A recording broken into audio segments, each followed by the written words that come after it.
السلام علیکم ورحمۃ اللہ وبرکاتہ۔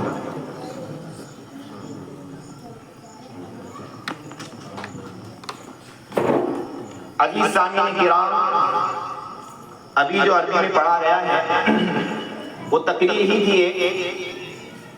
دراصل آج جو دنیا میں جتنی زبانیں ہیں ان تمام پر جو زبان فوقیت رکھتی ہیں وہ عربی زبان ہے، اس لیے کہ عربی زبان جو قرآن کی زبان ہے، حدیث کی زبان ہے، اور جنت میں بھی اسی زبان میں باتیں کرنی ہیں۔ اور ایک بات بتاؤں کہ عربی زبان جو ہے قرآن اس میں ہے، اور قرآن پر عمل کرنا ہر مسلمان کا فرض ہے، لیکن جب قرآن پر عمل کب کرے گا؟ جب قرآن کو جانے گا، قرآن کو پہچانے گا وہ کیا کہہ رہا ہے۔ جب ہمیں عربی ہی نہیں آتی تو کیا سمجھے گا کہ قرآن کیا کہہ رہا ہے؟ اس لیے الحمدللہ ہمارے مدرسے میں بھی اس عربی کے بارے میں ہم نے درسگاہ شروع کر دی ہے۔ الحمدللہ طلبہ محنت کر رہے ہیں، آپ حضرات کی دعا کریں۔ تو ابھی جو آپ کے سامنے تقریر کی گئی ہے اس میں ہم نے ہمارے علماء کرام جنہوں نے اس دیش کو آزاد کرنے میں، اس ہندوستان کو آزاد کرنے میں جو قربانیاں دی ہیں اس کو ہم پشے پشت نہیں ڈال سکتے ہیں۔ وہ وقت یاد ہے کہ جو سب سے پہلی جو لڑائی کی تھی وہ 1857 نہیں بلکہ 1754 میں سے شروع ہو گئی تھی، جو ایک مسلمان کی قیادت میں شروع ہوئی تھی۔ اس لیے اور اس وقت کو یاد کیا جائے کہ جس وقت ہندوستان کے اکثر درختوں پر علماء کی گردنوں کو کاٹ کر لگایا گیا تھا، اس لیے اس دیش کی اور اس ہندوستان کی آزادی میں ہمارے مسلمانوں کا بھی بڑا کردار ہے۔ اللہ تعالیٰ ہم تمام کی اکابروں کی قربانیوں کو قبول فرمائے اور ہمیں اور ان کو جنت میں اعلیٰ سے اعلیٰ مقام عطا فرمائے۔ السلام علیکم۔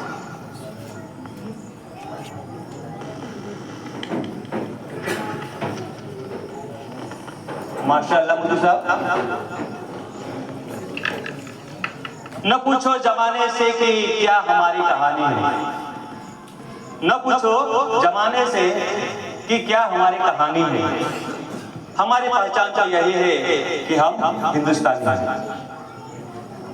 اب میں آمنترت کروں گا جناب توصیف سر کو، جو ہمیں مسلم فریڈم فائٹر یعنی سوتنتر سینانی، جس نے ہمارے ملک کی آزادی کے لیے انگریزوں کے ساتھ جو لڑائی لڑی انہیں ہم سوتنتر سینانی بولتے ہیں، انگلش میں فریڈم فائٹر بولتے ہیں۔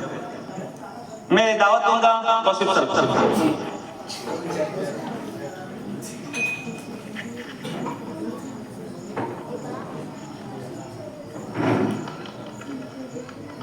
السلام علیکم ورحمۃ اللہ وبرکاتہ۔ Today we are celebrating 78th Independence Day. First of all, I wish you a very happy Independence Day. Today I will speak about our Muslim freedom fighters. دوستو، آج میں آپ کو بتانا چاہوں گا کہ اس آزادی کے بارے میں کس طرح سے ہمارے مسلمانوں نے جان اور مال کی قربانی دی۔